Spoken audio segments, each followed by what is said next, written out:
na na na, yeah. Go rising sun. Hello and welcome to We Need to Talk. My name is Abna Owusuwa Srebo. Please remember to subscribe to the channel, follow us on Facebook and Instagram at Owusuwa TV. Again, it's Owusuwa TV. Please remember, if you are in the US, it's tax season. What does that mean? We're about to get some money back from Uncle Sam, right? Please, please, please, if you want to make the most money or get the most back from your taxes, contact Implicit Tax Services LLC. Again, it's Implicit Tax Services LLC. You can contact them at 682-299-8938. Again, it's 682-299-8938. Please know they pay in advance. So if you're in dire need of your tax returns and you cannot just wait, they will file for you and give you your money in advance. So you don't have to wait all those long weeks for what you need right now. Again, you can contact them at 682-299-8938. Again, it's 682-299-8938.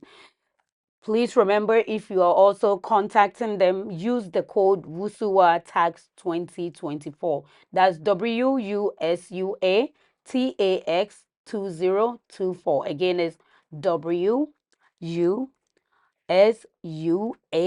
Tax 2024. Again, my name is Abna Owusuwa Srebo. If you're also in the US and you are looking for the American dream, the reason why you traveled from all the way from your country, your home country here, or the reason why you get up to go to work every day, please remember to contact 817-751-0428. Again, it's 817-751-0428. And you will be living the American dream as a reality. Thank you again for joining us live for the second episode of Why Marry. Pastor, thank you. Last week it was really controversial when we were discussing why African parents do not want to hear their parents getting outside of the African culture.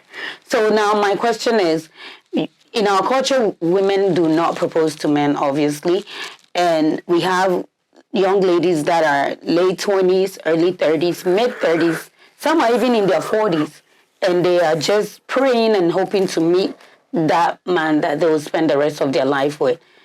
And they meet somebody that is not of the African background, and their parents are insisting that they do not want them to get married to them because they don't want their next generation to come from anything outside of their own culture. What do you advise such young lady to do? All right. Thank you so much for this second time, and I thank God that you brought me back to your TV. All right, I think this issue, as I began, we're not saying that marrying from different cultures is bad. That's what we're trying to say. But we're just trying to say is that, look, marrying from a different culture, there's a lot of differences between the two of you, and not everybody survive it. That's it. Not everybody is able to manage the situation, because there's a lot of changes you have to do. It's like having a BMW car and buying a Mercedes-Benz engine and changing the BMW engine and putting the Mercedes-Benz. How possible?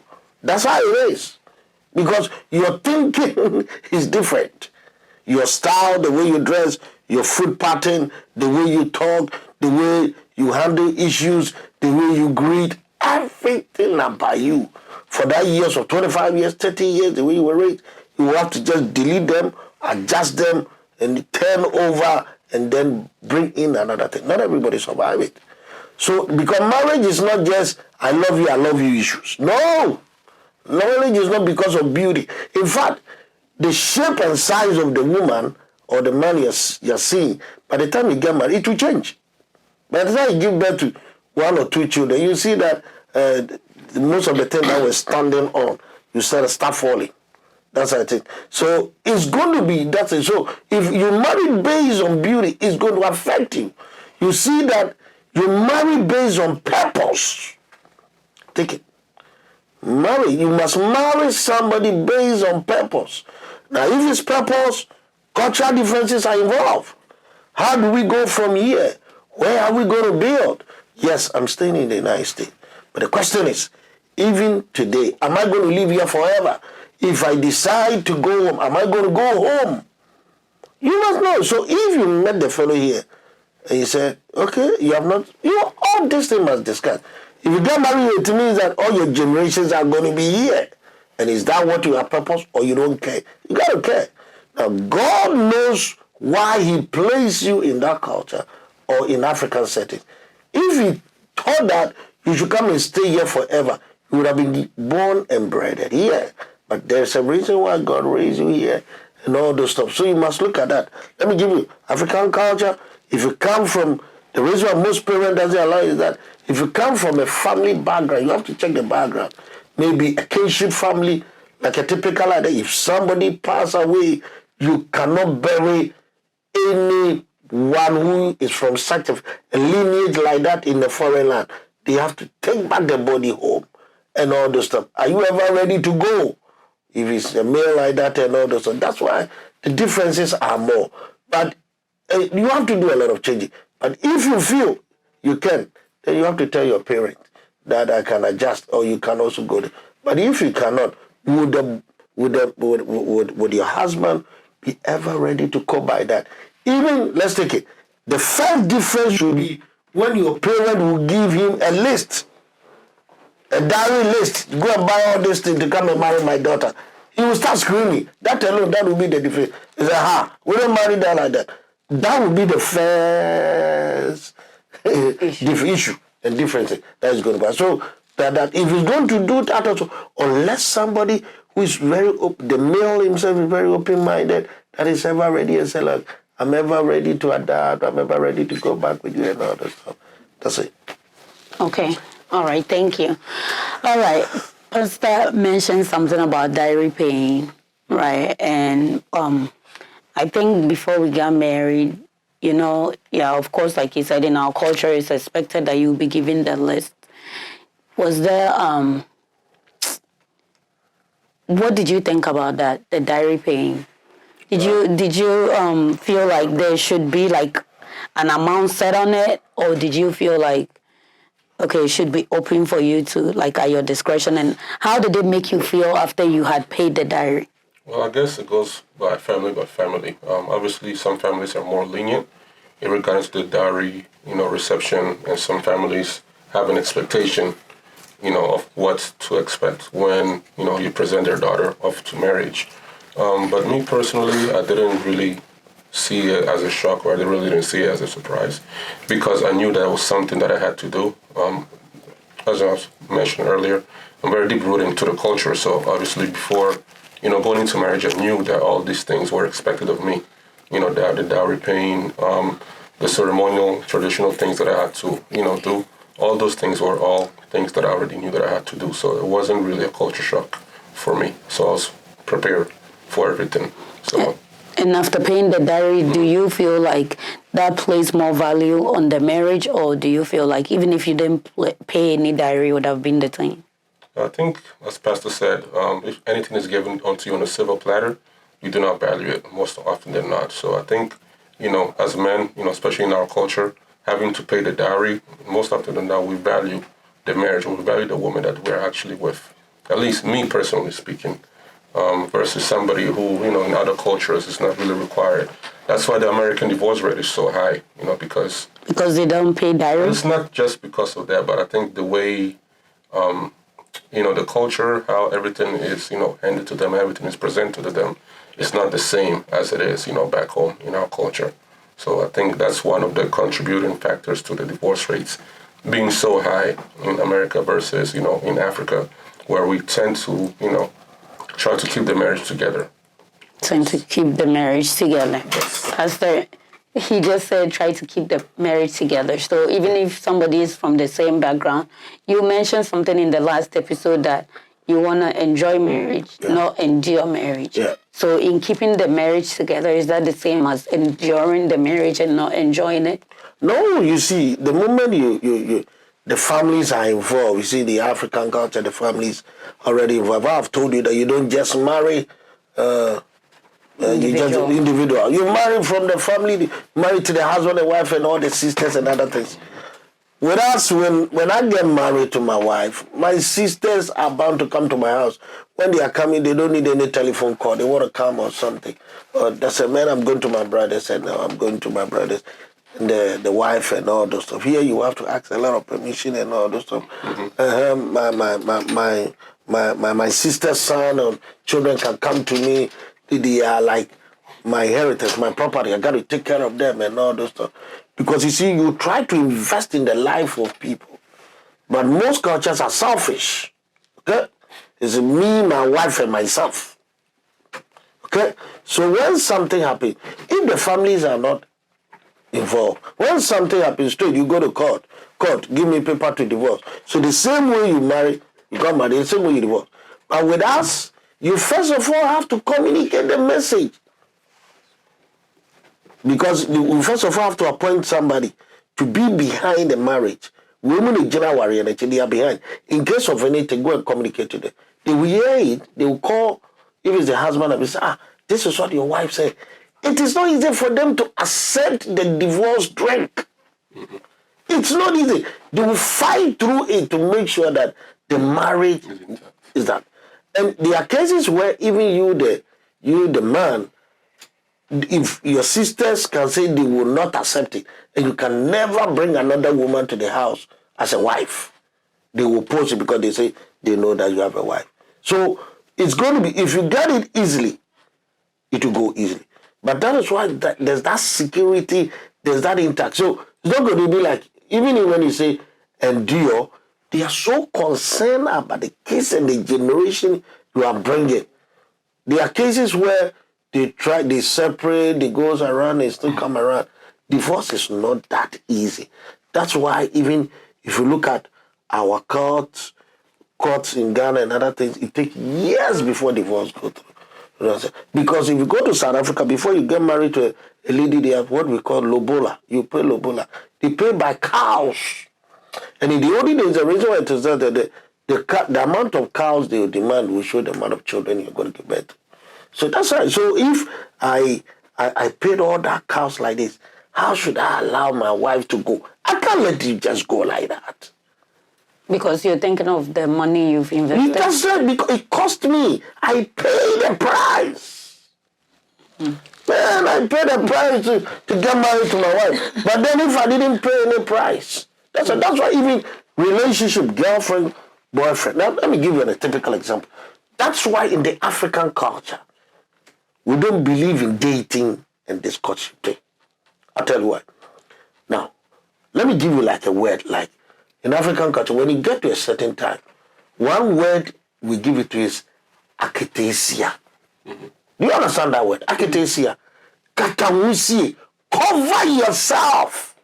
That is the meaning. Akitesia. Wakatamusi. You have covered yourself. So the word itself is a message. So the one who is going to marry you is the one who is going to open up everything and see the Holy of Holies and see what is there. Do you understand? But here, you just meet and get to a place and say, man, we're dating and we're courting and you're doing what? And then after we are in a relationship for a long time, then after many years, then you come and say, will you marry me? So from the beginning, what were you people doing? Dating. Dating doing what? So if the purpose was not for marriage, why were you dating? Then it's friendship. So don't put a word on it. Don't put a spin on it. Call it a friend. Period. Pastor, okay, like I said last week, we are all really in sync because you just talked about that dating. Yeah. And one of the things that are that's very common, especially now, this generation is cohabiting. Okay. Why go through all that stress? And I have a friend that told me in the past, he said, after so many years of being married and seeing marriages around, he believes that before people go to get married, there should be a 1-year grace period of people actually living together and then seeing how compatible they are with themselves for the year before deciding that this is the person I want to spend the rest of my life with.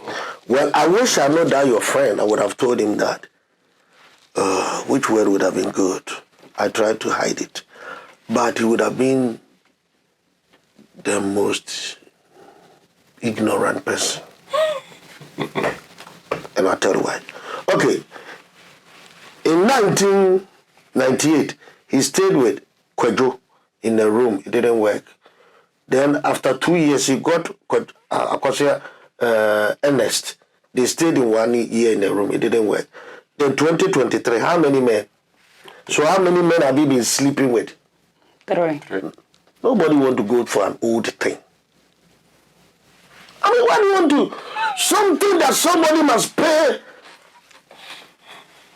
a Ebola, must pay a dowry to get you. You are giving it free on a silver platter. And you are telling me somebody must test it for a year. Without not doing it, then the last one, everybody will continue to test it. Because you are asana. Do you know asana? In the Ghanaian culture, there's a drink called asana. You just taste it. Look, you don't need anybody to test you and try you before.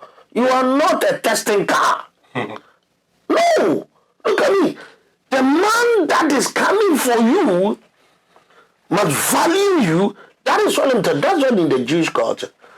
Look at me. We all mess up. We have already done it. But look, if we knew, we would not have fallen as victims. Look at the Jewish culture. If you got married to a lady, every morning they will come to the bedroom and come and check the bedsheet. If there was no blood, it means that the lady was not a virgin. They will throw you out of their house. So people value themselves to keep themselves as holy because he's waiting for his husband.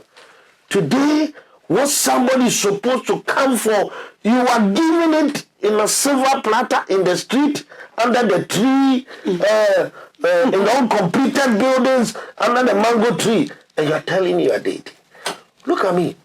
After all this thing, news travels. Do you understand? And as you mess up, the moment I am coming to marry, thank God for you, your husband.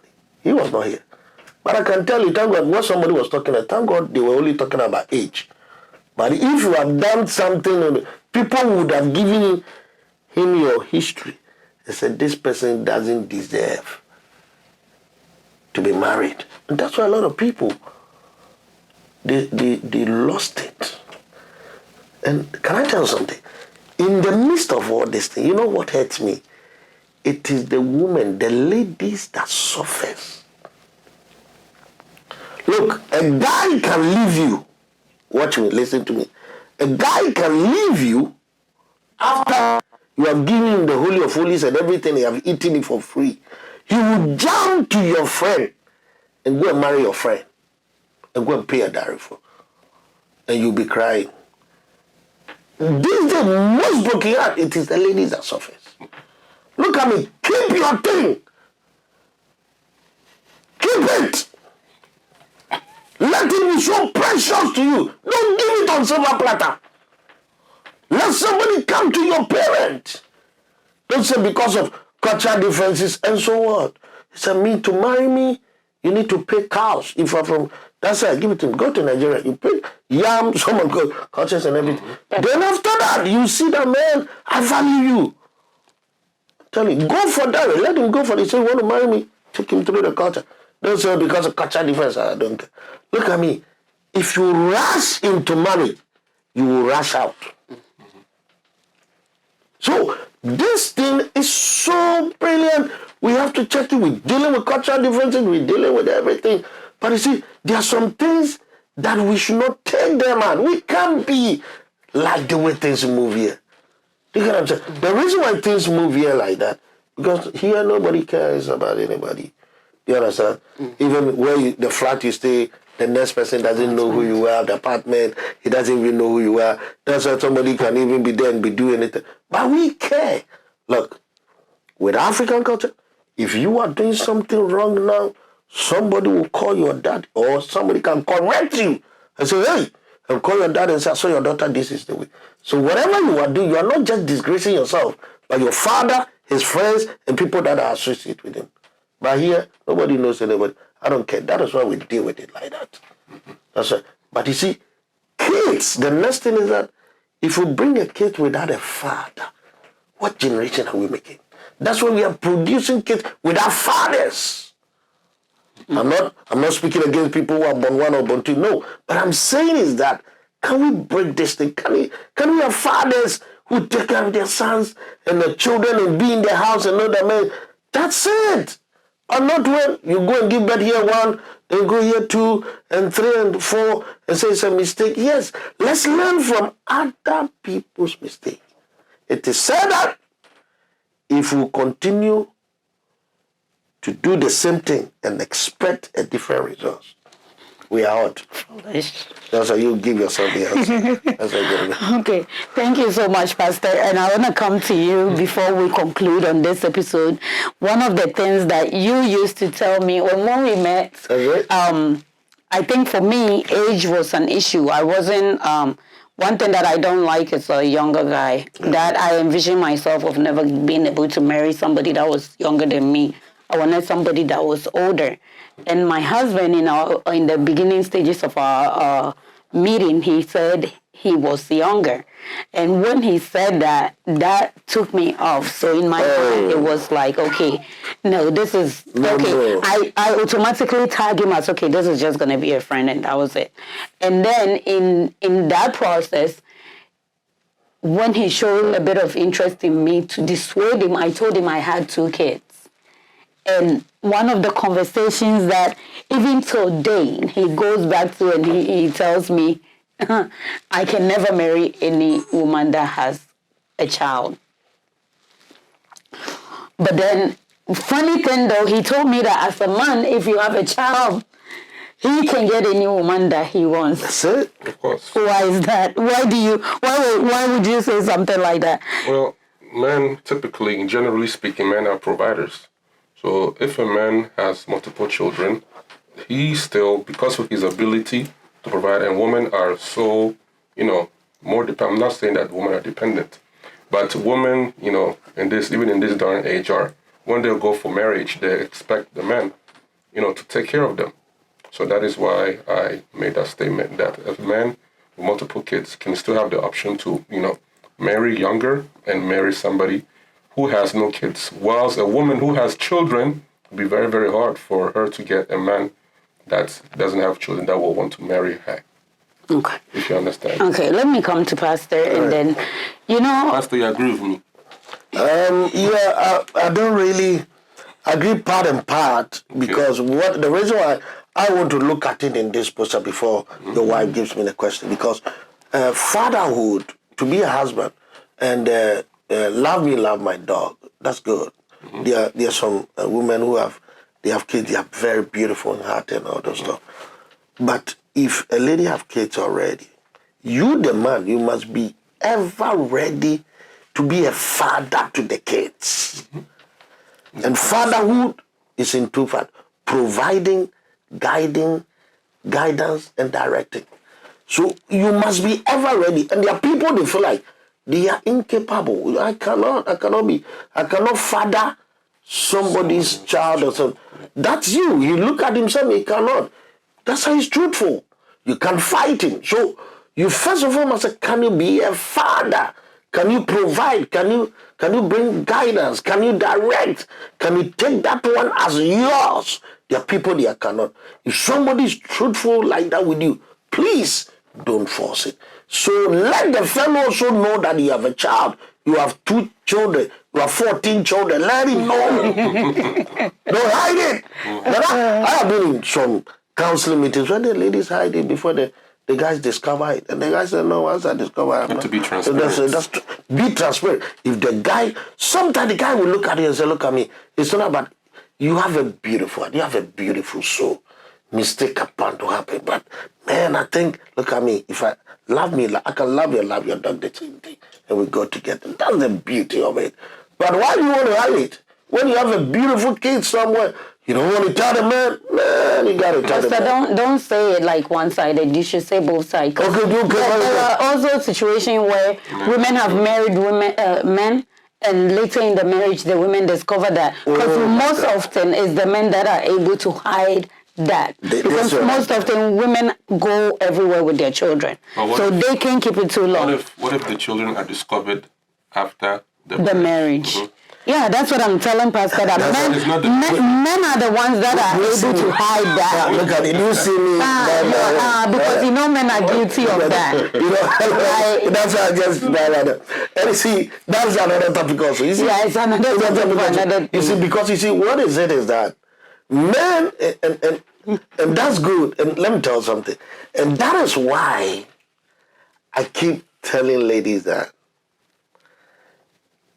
in quotes, some guy can fool you because there's a proverb in Akan language say, "Akuko ni bien wa ne medinechi." That is the concept of some men.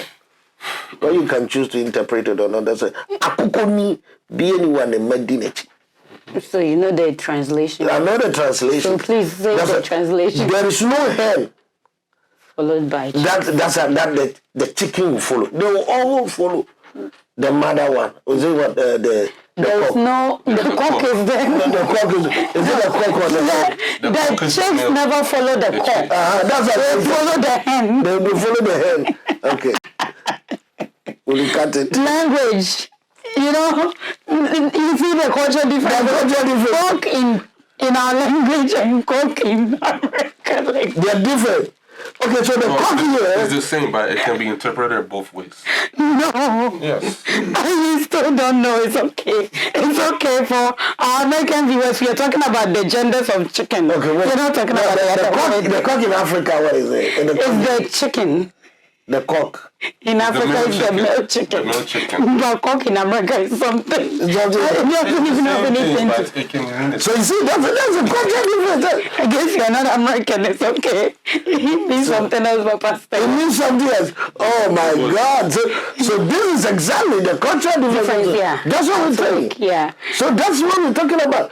Somebody I'm communicating is hearing it in a different manner. Yeah. But I know, look at me. Look at football.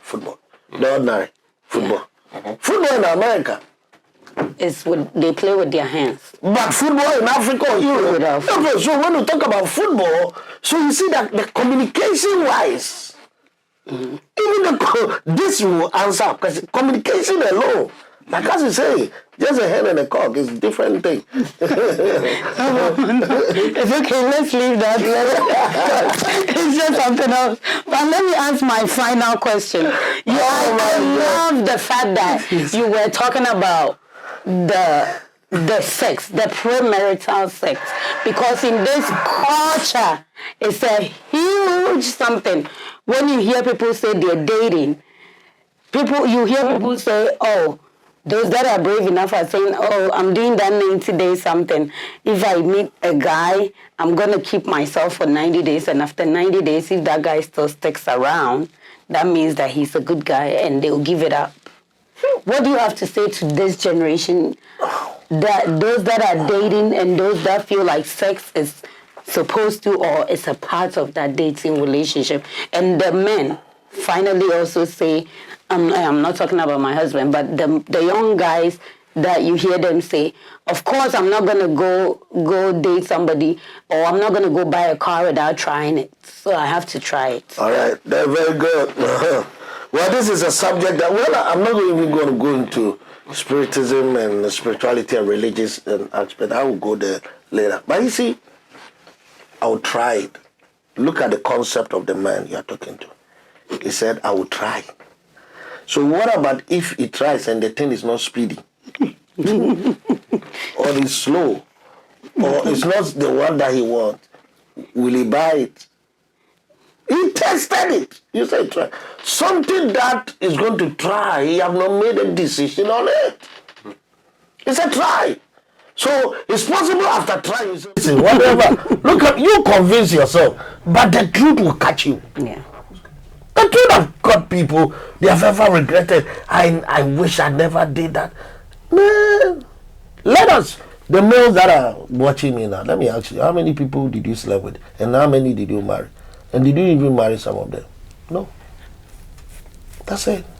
And everybody, sometimes, people that we are married, we go back and we feel like, I wish I never did this. Yeah, but we were told, but we didn't listen to. You have the opportunity to change your mind. Don't give it. And that is why anybody you sleep with doesn't respect you. Let me say it again. Anybody you sleep with, from the beginning, he loves you, he respects you. After that, there's no respect. He talks to you anyhow because what is precious have been given it to him. What again? It's finished. What you are hiding, now you have got everything. Everything is finished. You were darling when you have not got it. But after you get it, you are no more a darling. Well, darling, what do you have to say to finish up? Thank you all. So your last words, and then Pastor Eric's last words, and we are out.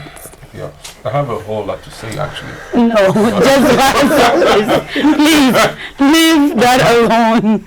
In terms of But in summary, to your original question, I think you was talking about premarital sex, right? Okay. I think that if as Christians, I think if we go strictly fundamentally by the scripture, by the Bible, yes, we are encouraged to, we are told, not encouraged. Okay, we are told to keep ourselves holy until man and wife decides to become what? One. And then from that moment on, we can do whatever we want to do with ourselves. Unfortunately, in this day and age, in this generation that we are living in, most of them are not, we usually tend to fall to the temptation of premarital sex, because just as you rightfully said, Pastor, a lot of men, they want to test drive the woman that they think they're going to marry.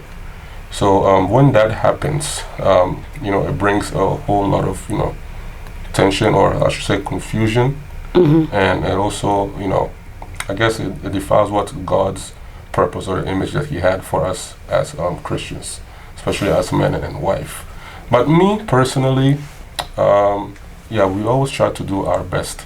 We always try to follow the God's guidelines, but it's human nature sometimes. But now you are out of it, so I don't know why he's talking like you're not married, so that's why. Give your last regard.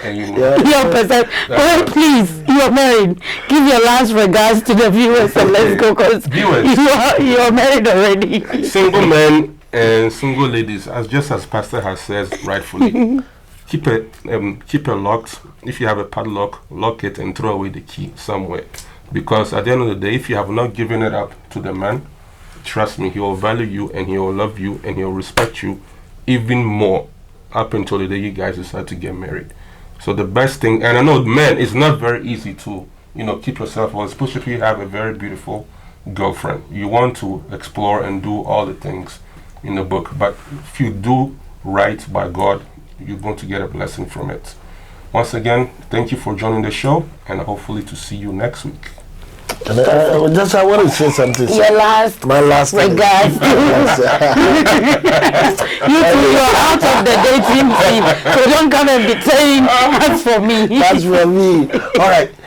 My last word is that this thing that you are saying that you are rushing to do, when you get married, you can't even do it. You get tired of it. Who will get tired? Please let us talk. What about me? You get tired of it. Look, it will be by your side, and you can't even be doing every day. And see, so that's something I want you to know. Look at me.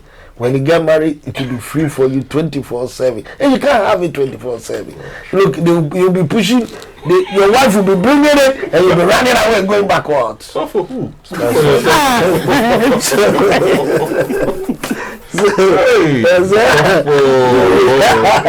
Don't distract Pastor. Let him finish. Your last word. I don't mind. Is it to 24? Pastor, just finish. Let's confess your sins. All right. So what I'm going to say is that don't rush. Take your time. Your time will come. Your time will come, so that the value will be the same.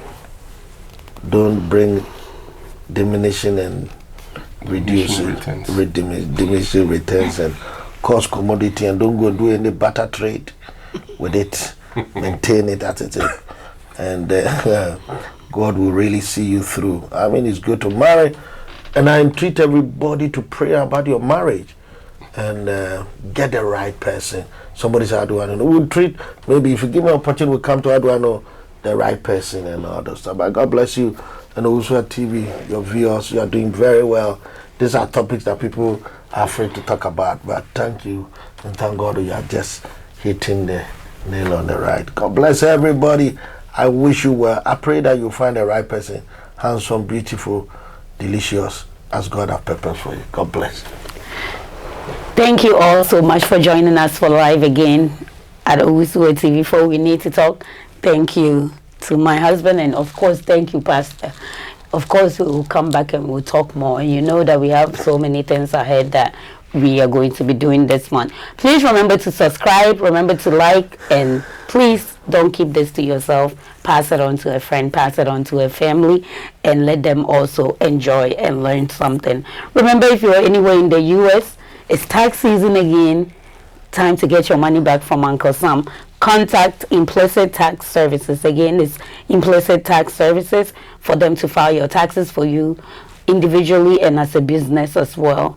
They will not keep you waiting. If you need your money now, they will give you your check in advance, and you don't have to wait all those weeks and those months. Contact them at 682-299-8938. Again, it's 682-299-8938. When you call them, use the code WUSUA Tax 2024. Again, it's WUSUATAX